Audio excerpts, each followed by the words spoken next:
Well, I've said it before, and I'll say it again. America's best days are yet to come.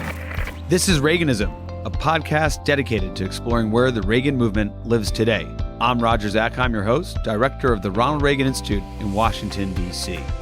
On this episode of Reaganism, Roger sits down with Gordon Lubold, a national security reporter for the Wall Street Journal, covering both the White House and the Pentagon. Roger and Gordon discuss the Trump and Biden White Houses, the biggest national security stories of 2021, including the events that took place on January 6th, the U.S. withdrawal from Afghanistan, and a look ahead to what we can expect in the coming year. Gordon Lubold, welcome to the show. Thanks for having me. Well, you are a White House and national security reporter at the Wall Street Journal. You've been covering national security and foreign policy throughout your career, Military Times, Foreign Policy, Defense One, and then we met each other, I believe, when you were working at the Financial Times, the FT, somewhat like bookends, covering national security and foreign policy for kind of financial publications, FT back in the day, now with the Wall Street Journal. Have you always covered military and national security, or did you come at this after something else? No, so I was a local politics and transportation reporter for a now defunct paper outside of Washington called the Fairfax Journal. And I covered, like I said, politics. I used to go to Richmond for the General Assembly each year, and then transportation, the building of bridges and metro and the airports around here. And really kind of stumbled into military journalism by accident. I needed a job, and I was offered one at, as you mentioned, Military Times. It was actually Marine Corps Times at the time, and that's where I kind of cut my teeth covering the military. When you went to the Military Times or Marine Corps Times, how long was it from that transition point in your career? Did you say, "Oh, I get this culture. I could speak to speak"? Was that something you adopted pretty quickly, or did it take some time before the military community kind of let you in and shared their secrets? Yeah, it's actually a really good question. So I would say I still don't totally get it, which is to say, like, I'm always learning, and I mean that. It was definitely a steep learning curve. I did not have prior service.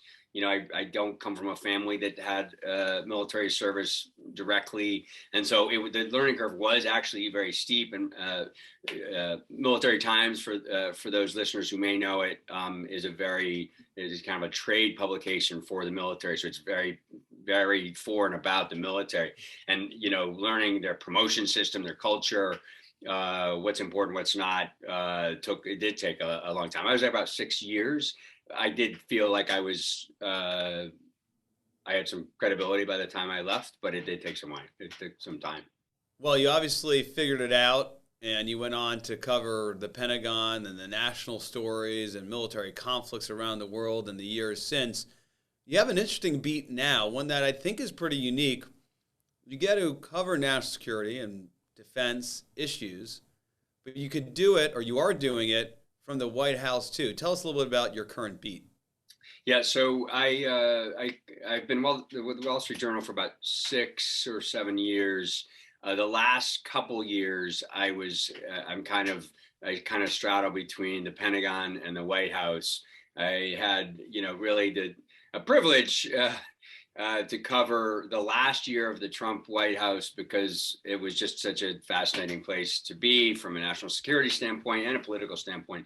And so now with the Biden administration, I cover the National Security Council, which is, the kind of the body at the White House that covers all the foreign policy and national security. And then I work closely with another couple of reporters at the Pentagon. So I'm kind of both. I think that, to cover these issues with a slightly broader lens from the White House perch just helps me to kind of understand a little bit more about the kind of political aspects through which a lot of these decisions are made, the operations, the strategy. And so I feel like it's been a really positive and it just helps the readers of the Wall Street Journal understand, I think, slightly better where some of these decisions come from and how they're made.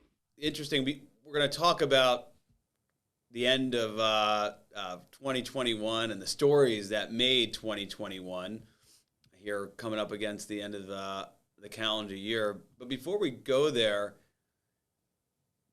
the beat really stands out to me because, as you just noted, it's kind of getting at the politics and the intersection between the president as an elected official, the politics that, of course, inevitably inform decisions that a White House makes, whether it's on the domestic side or the foreign policy side, and then these, Pentagon defense, national security decisions. In your time in this beat, covering the White House, you mentioned it started during the end of the Trump administration. Gordon, has it resulted in a view that, wow, politics plays a bigger role in our national security decision-making, whether it's how we send our military out, the things we say to foreign countries, the things that we say to American citizens? Or is it about what you expected? Like, yeah, of course, politics plays in everything, but it's not any more or any less from your perspective when you were covering the Pentagon. How much is politics at play now that you're living and breathing in the White House? It's another interesting question. I think that, well, foreign affairs and foreign policy and things that the State Department does traditionally probably are slightly more affected by politics. The Pentagon has always been slightly immune from some of the political winds that blow in any administration, Republican or Democrat. But I think we've definitely seen, certainly in this past year, but under that last year of Trump, Mr. Trump, President Trump, then, I think viewed the military certainly as a tool he didn't actually want to use, but I think was struck by it being a major tool in his kind of political toolbox. And so, we were very busy, frankly, that last year trying to chase different things that he was doing with his Pentagon. Excuse me. And give an example of that. Obviously, January 6th is prominent there, but it happened beforehand. So it's not only a 2020 story, it's a 2021 story. But talk to us right now about the Trump White House from your perspective, covering national security, the Pentagon, and the White House, and then how it's changed, if at all, with the Biden administration. Because we start 2021 to begin our year in review conversation here on the Reaganism show. We start 2021 with President Trump in office. Of course, he had lost the election at the end of 2020, but we had, of course, the drama and the insurrection on January 6th. He leaves office, Biden comes in, all the controversy surrounding that, and you're covering national security. Give us the contrast between the two. Well, I mean, the example that I was thinking of prior to like 1/6 and all that was just, Mr. Trump decided to pull a lot of the troops out of Germany that last year. And it was a story the Wall Street Journal broke. In fact, a colleague and I had that. In the end, President Biden undid the decision. But it was clear to me that was a thing that was done kind of through a very political lens. And I think it was clear that while... Let's break that down real quick and a little more context. So President Trump, throughout his time in office, he was very transparent about this. Yeah. He was very transparent about allies, specifically Germany, not doing enough to cover their security needs, right? Relying too much on the United States. And President Trump told the voters before he was elected and while he was in office that we have to deal with the so-called free rider problem. As a result, he wanted to remove U.S. troops from Germany. And you reported that it was actually a decision he made he was going to do, not executed, in terms of he didn't pull all the troops out. And then now you're sharing with us that President Biden, when he came to office, reversed that. Was that politics at play or was that policy? Well, it's an interesting distinction. I mean, I think that, by the way, realigning some American military forces in Europe is a really pretty good idea. And they've been focused in Germany for a long time. But I don't think that was the impetus of then President Trump's decision to pull them out. And it was, as you say, there's an issue. There were some politics with Angela Merkel of Germany, and I think there was a little bit of concern that this was being done purely for political reasons, not for policy reasons. Although the policy, a lot of smart people thought, that made sense. It just, I think a decision like that would help reinforce to me that the military can be used in a very political way, and certainly then sliding into the back end of 2020 and into 2021. That we saw that play out. And, we can talk about it more later, but, the Institute's own survey, which showed like a declining confidence in the U.S. military, I think was born in part from some of those episodes, where people started to connect more closely the military with political moves. Yeah, we're going to get into that. We're also going to talk about Afghanistan, which I know we spent a bunch of time in 2021 looking at, and I do want to get to some of the other stories you wrote. But sticking around this transition period, early January 2021, of course, January 6th. Tell us about your reporting then, looking at the Pentagon. It was the Acting Secretary of Defense Miller, looking at the White House, National Security Advisor Robert O'Brien. What stands out to you, and less about the stories that we've all read and the deployment of the military, was delayed or not? The president have covered more. That's all well papered over. I'm just curious about, you're a reporter. You're trying to interview people, tell a story, understand what's going on. When you think about that period, January 2020 through the time of January 20th, kind of what stands out to you in terms of like you're on campus and trying to have conversations, and this is we're in a different environment, dramatically different environment, or not? Share a little more with us about that. Well, so on January 6th, I went to the Wall Street Journal created we had a bunch of teams who were covering some of the protests from later in the end of 2020 and then into 2021. So I was one of a two-person team of several who were down on the mall that day. And so I got there in the middle of Mr. Trump's speech, and it was really crowded, and there was a lot of people, and we remember we had kind of a lot of COVID concerns, so there was a little bit of concern for people trying to cover this event and be safe or whatever.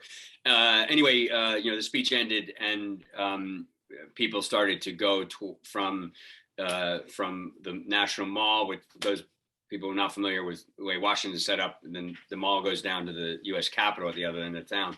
And so we all started to go down there. And and when I got there, which was a little bit after kind of the initial kind of breach, as it were, I also cover politics in D.C., obviously, and I go to the U.S. Capitol with some regularity. And so, what I was really struck by, them just kind of, what was visceral to me was, the grounds of the U.S. Capitol were covered with people, as everybody's seen on TV.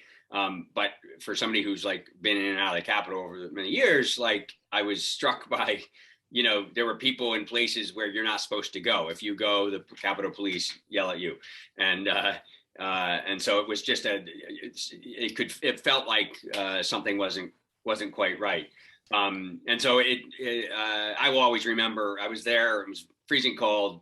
It was, kind of traumatic for anybody to kind of, to experience for different reasons. And I just remember that feeling like this is different, without getting into all the politics of it. I just think that, it was a really fascinating thing to witness, but that wasn't quite your question, I think. Well, I mean, so you see that, Gordon, and then you go back in your job, given your beat, your reporter, you're going to go and talk to National Security Council officials. You're going to talk to officials in the Department of Defense on the civilian side and the military side.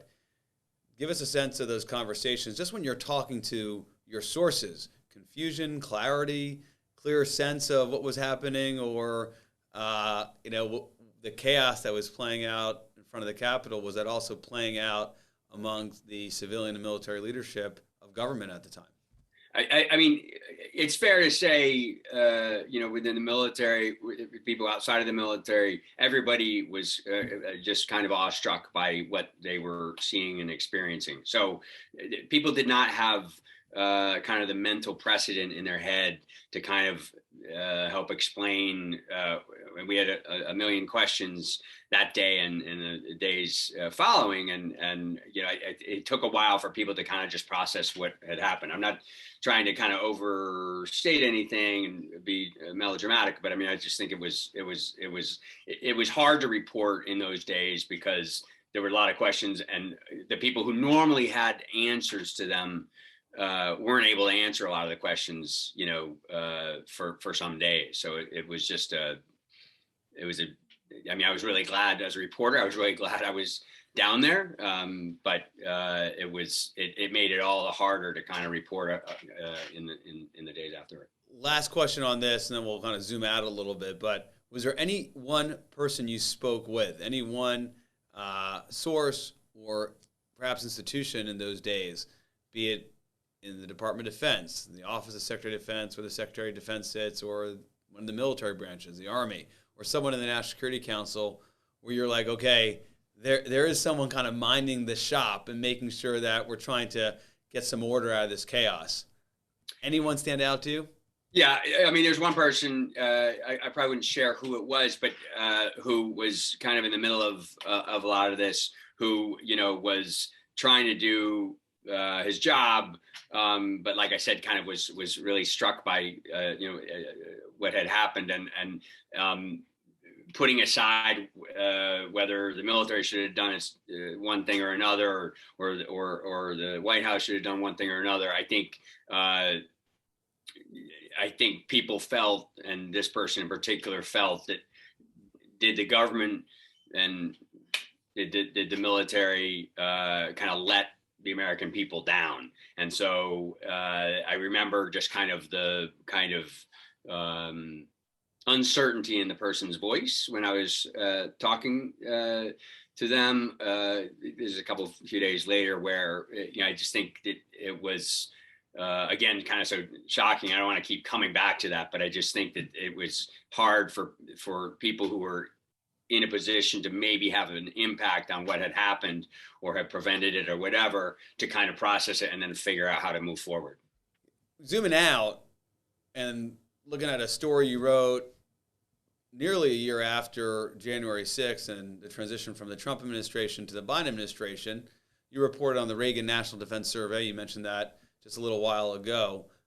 A couple of big items came out of that survey. One is a significant decline in trust in the U.S. military, trust and confidence. When you wrote that story and your own thinking now, how much of that in your mind is a result of January 6th? How much of that, because you've covered the military for a long time, as we just chatted about, is it just a natural, perhaps, progression from a military that was engaged in armed conflict, Iraq and Afghanistan, and not so now, and you have other issues in addition to issues during the Trump administration, sexual assault in the military, gets a lot of headlines and otherwise. So do you see that decline in trust and confidence as something unique to the past 12 months or 24 months, or something that perhaps you would have expected given your coverage of the military over the years? Sure. I mean, the decline was so precipitous over the last few years. I think that it's clear that you can't put it on any one day or an event or whatever. And what we've seen is, a pretty bumpy political last several years anyway.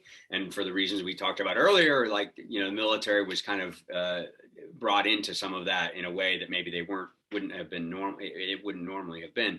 But I mean, looking back, we have different events, but then I think, the poll was taken after the pull out of Afghanistan. I think that was seen as, not politicizing the military, but I think that was a very political decision. I think in retrospect, we can say again, though that would always such a decision would always be a political decision made by a commander in chief. But I think it went so poorly, the execution of the withdrawal, that I think in people's minds they may have associated the military in a political way. Of course, we have 1-6. Of course, we have some of these other decisions. I think what struck me is look, I'm a journalist, and we have always endured pretty low approval ratings by the American public. It's the cost of doing business. I understand that, but I'm lucky enough to cover an institution and a culture, or whatever, the military, that has always enjoyed really high approval ratings. So to see it decline as precipitously, it was really a striking thing, as I know you know, because you guys conducted the survey. To see it decline that quickly was striking, and I think it's one of these things where this is potentially a generation's worth of change. The military and the American public and other political leaders are going to have to kind of make to try to restore the military's image in the American mind.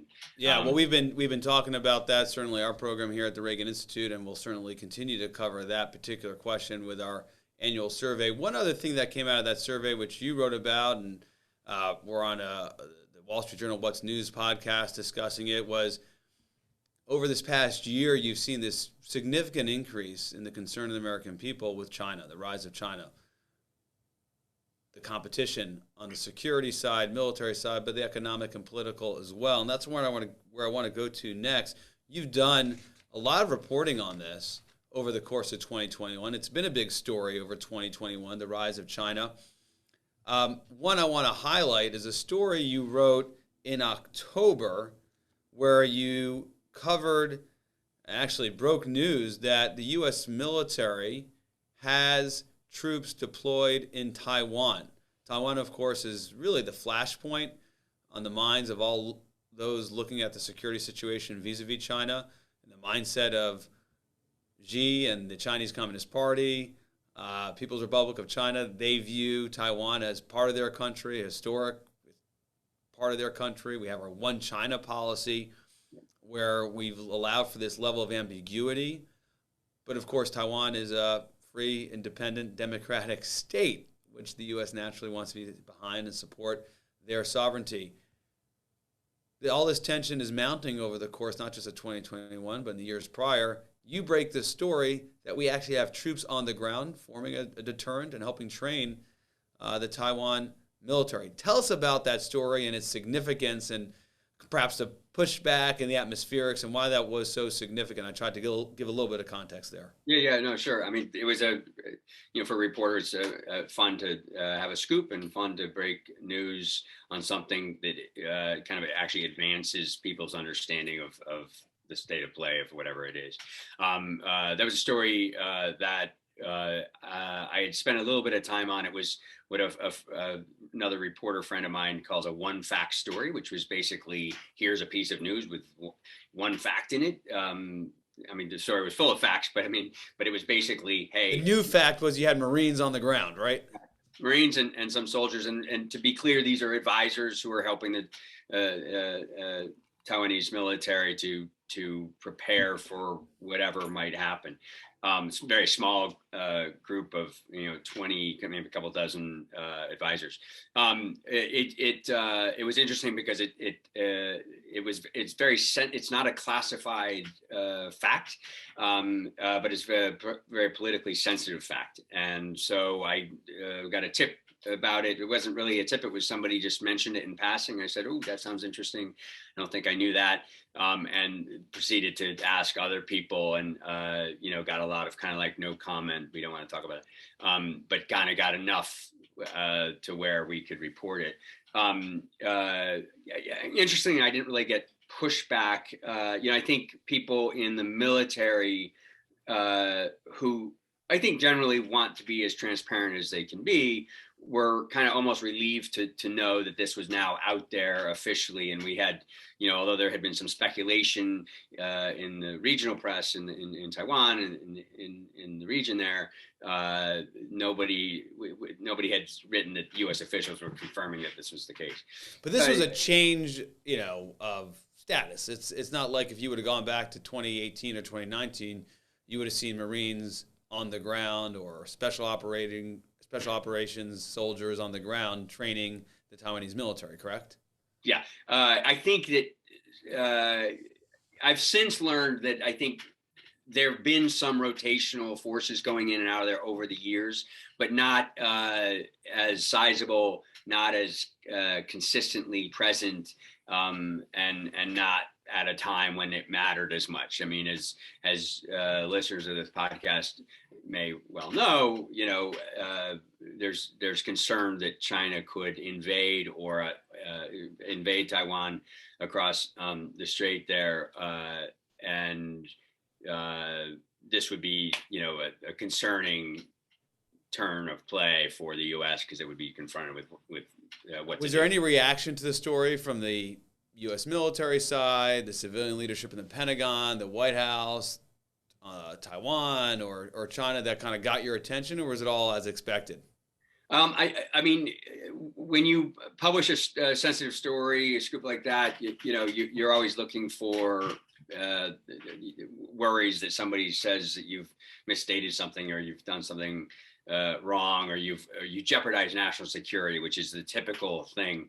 So that didn't jeopardize national security. These people are not in danger because of my story, at all. And I've been kind of assured of that since then. I think it was mostly what reinforced what I probably expected, which is the U.S. is rightly or wrongly taking a step toward more active concern about the security and trying to deter, trying to do things to help realize some deterrence to prevent China from the invasion you described. And of course, China over the course of 2021, I don't know if you've been involved in the articles or your colleagues, has taken a lot of active measures to intimidate and challenge Taiwan. And around the time of this report in October of this year, China had these aggressive flights, not perhaps exactly in Taiwan territory, but near Taiwan, bombers and fighter aircraft and the like, leading people to think, okay, they're practicing, they're rehearsing a form of invasion. Yeah, a couple things on that. I mean, that from my own reporting, and I think as we kind of just know, I think U.S. officials and intelligence officials cite those flights, which were, there were many of them over the course of several days, a response to a multi-carrier, multi-nation maritime exercise the U.S. conducted with the U.K. and other countries in the region, and I think that they think that was a cause and effect there.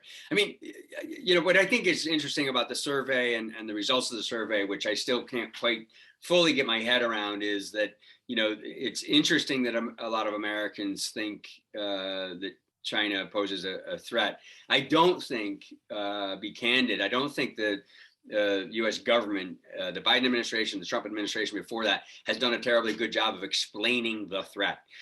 People do maybe know, informed people may understand that, like, Taiwan is a place where a lot of the semiconductors for cars are made, and so why is it expensive when I go to CarMax to buy a new used car? Why is it that much more expensive? Why can't I get the one I want? Partly is because the new cars are so limited in part by semiconductors, which are many of them manufactured there. But I think that as the country pivots and starts to get its head around the various threats posed by China, I think the government, the military, the State Department, the White House needs to do a better job of explaining why that is. So I was kind of surprised that the survey showed that so many people think that, because I think it's a pretty abstract threat to many people in most cases. Well, certainly the semiconductors brings it home, but I take the point more broadly that the case needs to be made, particularly when it comes to potential armed conflict in a place half across the world for the United States and in Taiwan. if that were to happen. And it's certainly something I guess you're going to keep an eye on in the year ahead in 2022. Before we leave the big stories of 2021, Gordon, another one I know that you spent a lot of time covering, you referenced it earlier, is Afghanistan. President Biden's decision to pull out, not to have any residual force, a political decision, something that he had said he wanted to do for some time, going back as far when he was vice president during the Obama administration. And then, of course, the botched pullout. Once the commander-in-chief, President Biden, said we're pulling out and the state's certain, it did not go as planned, or perhaps there wasn't a plan. It didn't go well. We lost American lives, troopers, and we left Americans behind. That's still playing out today. There are still Americans in Afghanistan trying to get out. I know that you spent time on the ground in Afghanistan. I'm pretty sure of that in 2021, perhaps not at the time of the pullout itself, but in the months leading up. Just start us out here, Gordon, in terms of in 2021, were you on the ground in Afghanistan, and when and what were you doing? Yeah, I spent about a month in Kabul this summer between June and July, which was an amazing time to be there. Just as a side note, like I was in southern Afghanistan with the commander there, General Mattis, in 2001, in the fall of 2001, and I've been there several times in between, and so it was a pretty. The bookends. Then you were there with Secretary Mattis, then General Mattis, and then of course now right before the final pullout. Right, and so it was a fascinating time, and the Journal maintained a bureau there and a house, and I was living there and working there, and in those weeks before the fall of Kabul, which was mid-August, I think we had a couple interesting stories about the shifting intelligence reports that were showing that the Kabul government, the military, was probably not going to hold for very long. At first, it was going to be 2 years, and then it had shifted. And then I had a story from Kabul about it shifting to as early as 6 months, which itself turned out to be too optimistic, as we now know. And so, that period, I mean, that was the biggest story clearly of 2021 for me personally, and not that particular story, but the story of Afghanistan for this past year, because it was just such a big strategic decision, political decision, rightly or wrongly. I mean, I think it's very interesting. I think a lot of Americans believe that we should not be fighting some of these wars, and that's totally legitimate. President Biden responding to that in some way. But again, the execution of the withdrawal seemed to be done so poorly. And I'm not trying to make a political statement there, but I think I think by all accounts it was done poorly. Whether you could support President Biden's decision to pull out and still say, hey, this was not executed the way it should. Two follow-up questions on that. You're on the ground. You just shared with us in June, July 2021. Of course, the pullout is later in October, August, September. They're doing all that. One, given what you saw on the ground in June, July, did you think Kabul could fall within 30 days? Did that surprise you? That's the first question. So absolutely not, because I was making plans to return. I was thinking probably September I would go back. We do rotations, and so I was there for a month. I might have stayed a little bit longer. I was trying to see my family before they went back to school, and then I was going to go back in September. And I was making plans, active plans to go. So I certainly didn't expect it to happen that quickly. So you thought that was done, carried out quicker. 6 months was probably, I guess, the intelligence you heard and you were reporting on, but 30 days or less was not. Were you surprised how poorly the planning was? Because you're there in June, July, so I would assume you were witnessing and talking to people whose responsibility it was to get everybody out. Yeah. Of course, we give up Bagram Air Base, right? We have all the focus on Kabul International Airport, and the whole thing unfolds before our eyes, and it's chaos. In June, July, are you thinking, wow, they're behind schedule, they don't have it right? Or did you think they were going to pull it off? No. uh, my own reporting, our own reporting at the time showed that there were concerning. I certainly didn't think things were going to fall apart in 2 or 3 weeks after I left. Literally almost 2 weeks. But I had reported about the size of the U.S. contingent at the U.S. Embassy, a big, massive complex there in Kabul, had about 4,000 Americans, some military, but mostly, State Department personnel and contractors. Really big number. The U.S. military was very concerned and was trying to convey to State Department people and the White House broadly is like, this is too big for. We don't know what's going to happen, but this is too big of a number of Americans. It's going to be really hard to get them all out. And of course, the so-called SIVs, which are the Afghans who had helped the U.S. military. Yeah, the special immigrant visas. These are the ones who helped us, and we were going to help them get out. Right, and within the military, the ethos there, it's leave no man behind, no woman or man behind, and I think they thought more should be done to get some of these people out. The problem was, and in fairness, is, the people kind of on the other side of that argument felt that if you started shrinking the size of the U.S. embassy and if you start pulling all these Afghan SIV applicants out, it could really shake the government and everybody would lose confidence in it. That was happening anyway. We saw the signs of that, and but just not. What about the Taliban? So much of what the Biden administration was saying, which was just shocking to those who follow Afghanistan for all these years, was, okay, we're going to coordinate, even the word cooperate, with the Taliban to try to get people out. Did you see anything on the ground that suggests, well, that was something that makes sense they're going to do, or did that surprise you? Because you have a kind of fine-tuned ear to what happens in a place like Afghanistan. Right. So I didn't see active. I was aware of some dialogue between the U.S. And the Taliban, but only shreds of it, because at the time I left Kabul, the government was still in place, and so that was the primary. I think that some of the reporting broadly about the U.S. working with the Taliban in those days after the fall of Kabul, when the U.S. was trying to get people out, may have been, I hate to say taken out of context, because that's what people always like to say when they don't like reporting. But I think that some of that was just necessary. They had to get they had to get the embassy down, closed down, and people pull it out.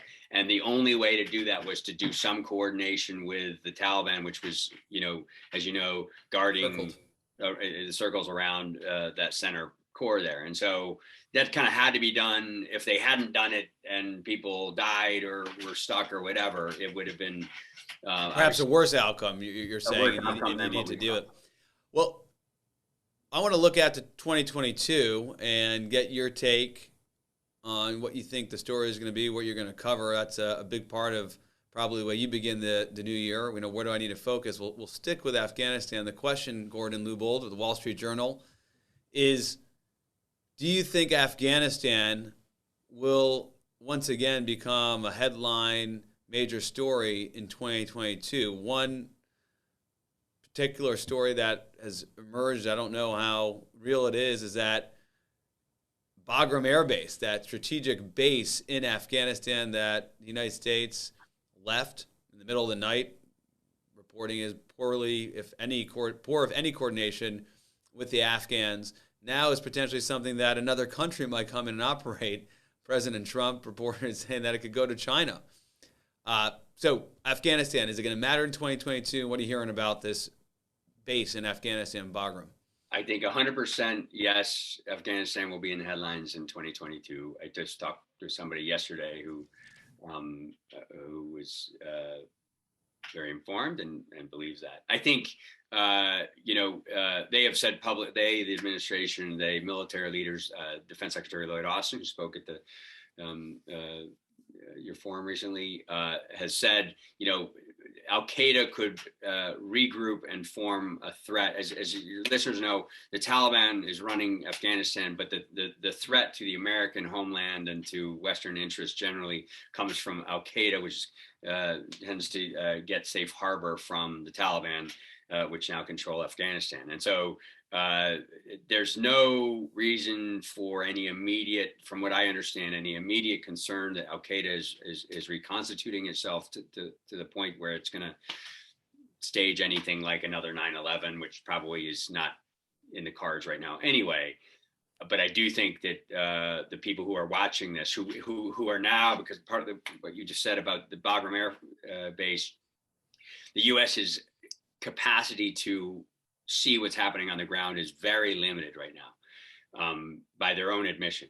But I think that the sense is that, within the next year, they will need to start conducting strikes against cells of Al-Qaeda that start to grow up. Interesting. So you think Afghanistan's going to be back in the news, and it's going to be counterterrorism stories with terrorist groups like Al-Qaeda on the ground in Afghanistan, and President Biden and the Biden administration is, if I heard you correctly, is going to have to engage in these counterterrorism strikes over the horizon because we don't have a base in Afghanistan. I guess what you're going to be doing, Gordon, is evaluating and talking to military operators to see, okay, is a Biden strategy that we could take care of the homeland and deal with terrorists without being on the ground in Afghanistan really something that can work well? Right. That will be a proof of concept we'll have to see. And I'm not saying that they're going to have to send troops back into Afghanistan, right, as you point out.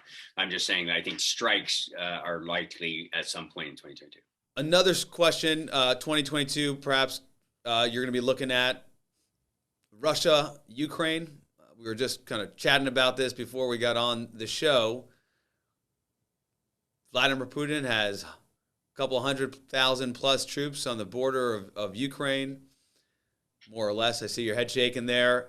Not quite that much. There are negotiations, talks that are supposed to be scheduled between Secretary of State Blinken and his counterparts. Putin is upping the ante, telling this is something that a crisis the U.S. is responsible for, telling he wants guarantees that Ukraine won't enter NATO. Other Eastern Bloc countries won't be able to enter NATO. U.S. shouldn't give military support to democracies and friends and allies on the border there on the Eastern Bloc countries in Europe. How much of a story is this going to be in the early part of 2022, and what are you looking for? So it will be a story in the early part of 2022. I think if something happens, and I think U.S. intelligence officials and White House officials assess that Mr. Putin hasn't made up his mind yet about what he's going to do.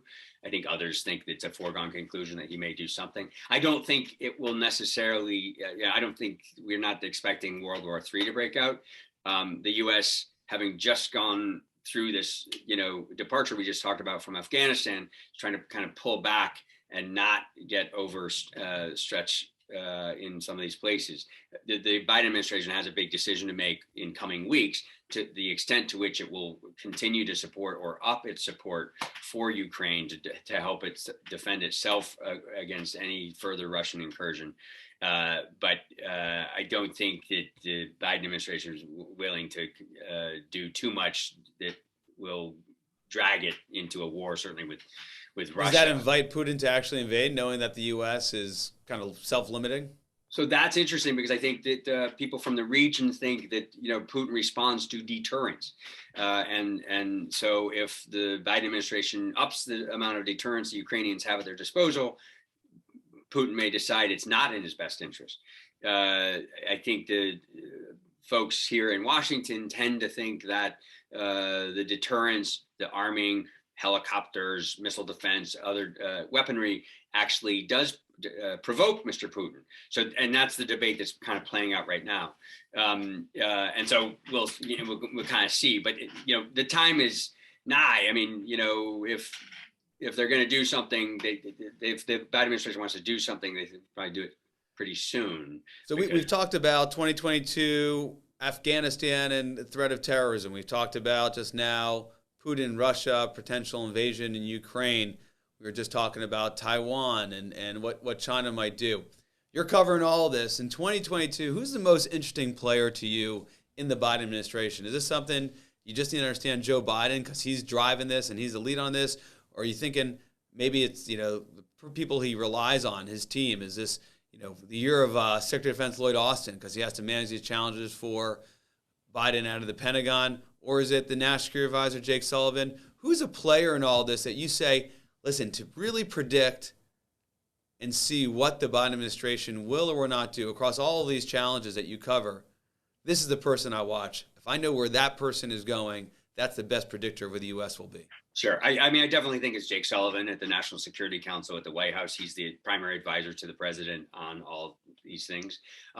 Briefly, I would just say that I think the role of the Pentagon and the voice of the Pentagon, to include that of Defense Secretary Lloyd Austin, has been minimized and sidelined. I think we saw that in Afghanistan, and we saw with the military. What do you mean by that? The role of the Pentagon has been minimized and sidelined. I mean, I saw Secretary of Defense Lloyd Austin. He's a pretty big, imposing person, distinguished military career. He had 4 stars on his shoulder before he became the Secretary of Defense. Why would you sideline that person? I mean, that's a good question that I invite you to ask the White House, and we should try to ask the White House ourselves. Pentagon is the Pentagon, but I think that the Biden administration tried to come in and, in their words, kind of right the ship, which was the U.S. government and national security strategy, and so decided that they wanted to restore some of the power to the White House, and that means the process and the power, and the Pentagon and the State Department was going to take more orders kind of from the White House, just to be kind of. So you're going to watch Jake Sullivan. Yeah. You don't predict that what we see out of the Pentagon will determine what the administration will do. Obviously, they'll execute and follow whatever orders they get from the Commander-in-Chief, the President of the United States. Before we go to our lightning round, this is the Reaganism lightning round, where we ask you your favorite book, speech, and quote from President Reagan. Last question for you, Gordon Lubold, the Wall Street Journal. 2021, you are on the ground in some pretty interesting places, starting in January of 2021 on the ground for the January 6th riots and then the attack on the Capitol. And then, of course, you were on the ground in the weeks prior to the fall of Kabul in Afghanistan in June and July. Where do you want to be on the ground this year, Gordon, covering all these stories? I think what's really important this year is to watch more closely and to continue to watch where China is operating around the world. I think people make the misconception that China is of concern in the Asia Pacific. But as we've reported recently, and others certainly, is that China is expanding its influence in places where we don't necessarily expect it. The Gulf region in the Middle East, writ large, is an area where we've reported where they're building bases or trying to. We're seeing where China is making other inroads for us to watch, and I think that. While Ukraine is going to be a very interesting story in the next few months, that it will be probably more fleeting, and where we really want to keep our eye on is on China. Is the global reach of China interesting? Okay, so we could see a Gordon Lubold story on the ground, perhaps in the Persian Gulf or someplace around the world, but actually telling a story about China. We will look for that. Gordon, before we let you go, we're doing the lightning round. This is, again, where you share your favorite book on Reagan, favorite Reagan speech, and favorite Reagan quote. We'll take all 3, 2, or just one. What do you have?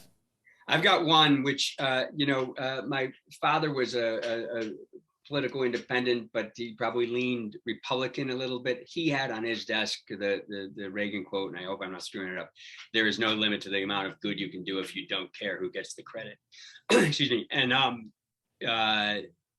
I think that's the quote that kind of that stands out to me from the former president, because I just think it applies in so many different ways, and the Journal is a very collaborative place. I always kind of think of that, and that's what. That's a great quote. For those who want to get that quote on their desk, you could check out the Reagan Foundation website and purchase it from our store. And certainly a mindset that perhaps is not something you get in Washington all the time. People not being interested in credit. That is a certainly unique thing to see in the town of Washington, D.C. Gordon Lubold of the Wall Street Journal, thank you so much for sharing a little bit of the end of your year with us.